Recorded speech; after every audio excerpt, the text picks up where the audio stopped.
An easy road trip to the border town of Nogales, Sonora, Mexico, starts with a drive south along I-19 from Tucson to Nogales, Arizona. That's the northbound Border Patrol checkpoint. We'll be traveling through that at the end of this video on our way back to Tucson.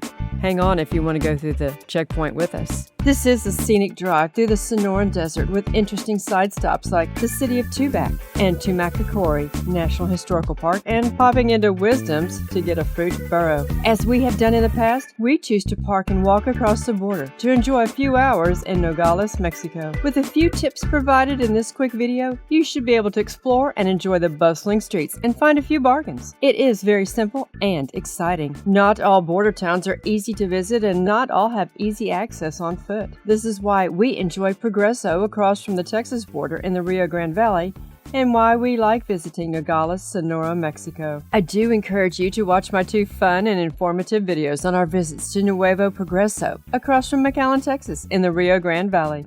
The links are in the description. But now to Nogales, Sonora, Mexico. Travel across America and beyond with me. There are a number of parking lots located just a block away from the border crossing.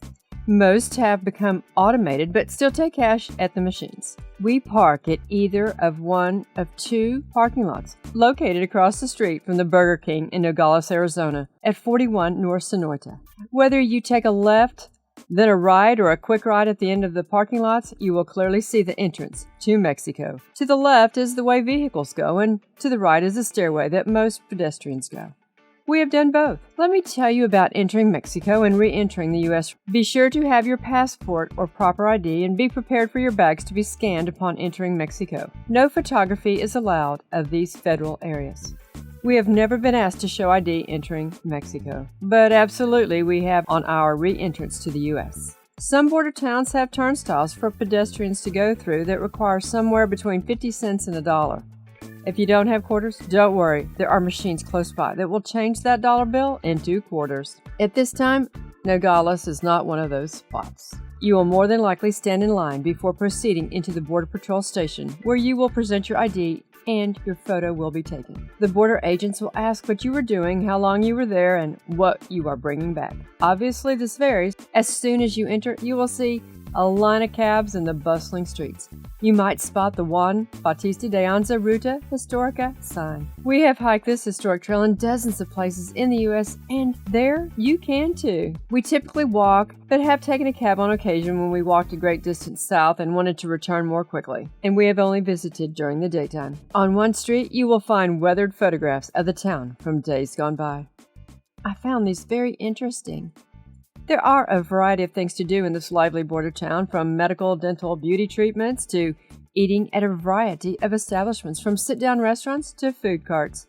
And of course, there is shopping. We have had quite a bit of dental work completed there and are exceedingly pleased with the price and the treatments. There are loads of pharmacies and many have employees encouraging you to shop. Do not expect most individuals to speak English, but many know enough to communicate well enough. You will be approached by shop and street vendors, luring you to purchase their wares. I am always polite and say no thank you if I'm not interested. There is one guy that I repeatedly see that I have bought a few items from. I enjoy bantering with him over prices of items. If he can do a deal, he will. If he can't, I just walk away. I like sunglasses, and upon our latest visit, they had doubled in price from the typical $5 to $7, all the way up to $10 to $15. Another item many people enjoy buying there is pure vanilla. You can get basically a lifetime supply for under $10. A real bargain. I like putting this Mexican vanilla in my coffee and lattes. But double check the ingredients before you buy to make sure it's pure vanilla. Most shops, restaurants, and street vendors happily take American money, so no need to buy pesos unless you want to. If you choose to change your American dollars into pesos, remember they will buy them back, but at a different exchange rate. When you see the price tags, don't get sticker shock, because you need to know what your dollar will buy at these seemingly big price tags. Just divide the amount you see on the item by 20. You will be close to the American dollar amount.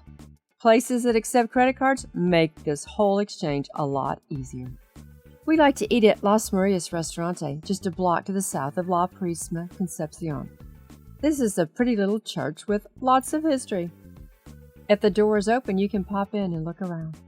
This is the owner of Las Marias. He's been there every time. He knows very little English and is exceedingly formal, yet friendly. Let him know that I sent you. The walls are cluttered with all kinds of items. It's like a quaint Mexican version of a room at Cracker Barrel. Here's the menu. Remember, just divide by 20 to get a general idea of the price in American dollars. I also recommend that you order a bottled Coke or Pepsi. That whole don't drink the water thing is real. I do realize that the produce used to make the salsa was washed in the same water, but just stick to bottled drinks. And frankly, there's nothing much better than a Mexican soft drink. My opinion, of course, this is authentic Sonoran Mexican food in the traditional ambiance. That's why I love it. The fresh tortillas and fresh tortilla chips are much heavier than normally served in the U.S. There are also nicer, larger restaurants found at a few of the larger hotels that you might want to try. We prefer a more hometown feel. We have also eaten at Asadero La Salida, a little less than a mile from the border. Just continue down Main Street. It's in a less tourist-oriented part of town. This is a favorite barbecue place of many of our friends from Tucson. It is a drive-in. We ate inside.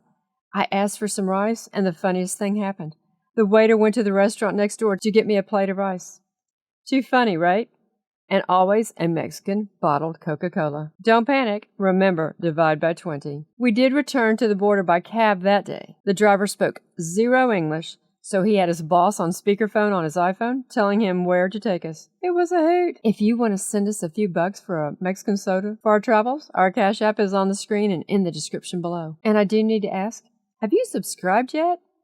There are payphones everywhere. I'm not sure why, and I'm not sure they work. I really should see if they work. I really like going into this boot store. I haven't found the perfect pair and the just right price as of yet.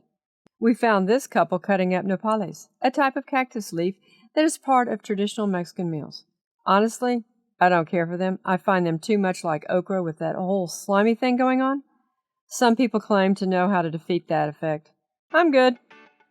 Shop after shop is filled with the standard trinkets and wares. There's plenty of pottery too, and always the metal ornaments of cactus and animals. Everyone needs one or two of those to place somewhere in their yard. But if you are walking, remember you have to carry it back. Of course, you could take a cab. The traditional Mexican blankets are very nice, but exceedingly heavy. This gentleman insisted I take his photograph, so I obliged. You will also see a rampway to a bit of an overlook. We have gone up there a time or two. Nothing too terribly exciting, but why not? How do you like my $5 Ray-Ban knockoffs? Oh, one other tip. We turn our phone to airplane mode as soon as we near the border to prevent international charges. Once your phone jumps onto a Mexican tower, who knows what you'll be billed. This will also save power on your phone for taking more photographs without draining your battery.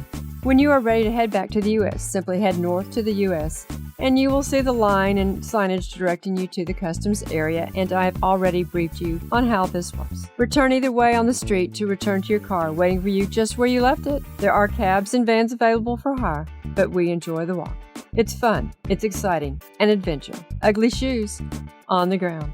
And classic road trip. And don't forget to watch my other videos on our trips across the border, and also all the fun sights along I-19 between Tucson and Nogales. And don't forget to subscribe and tell a friend about my channel.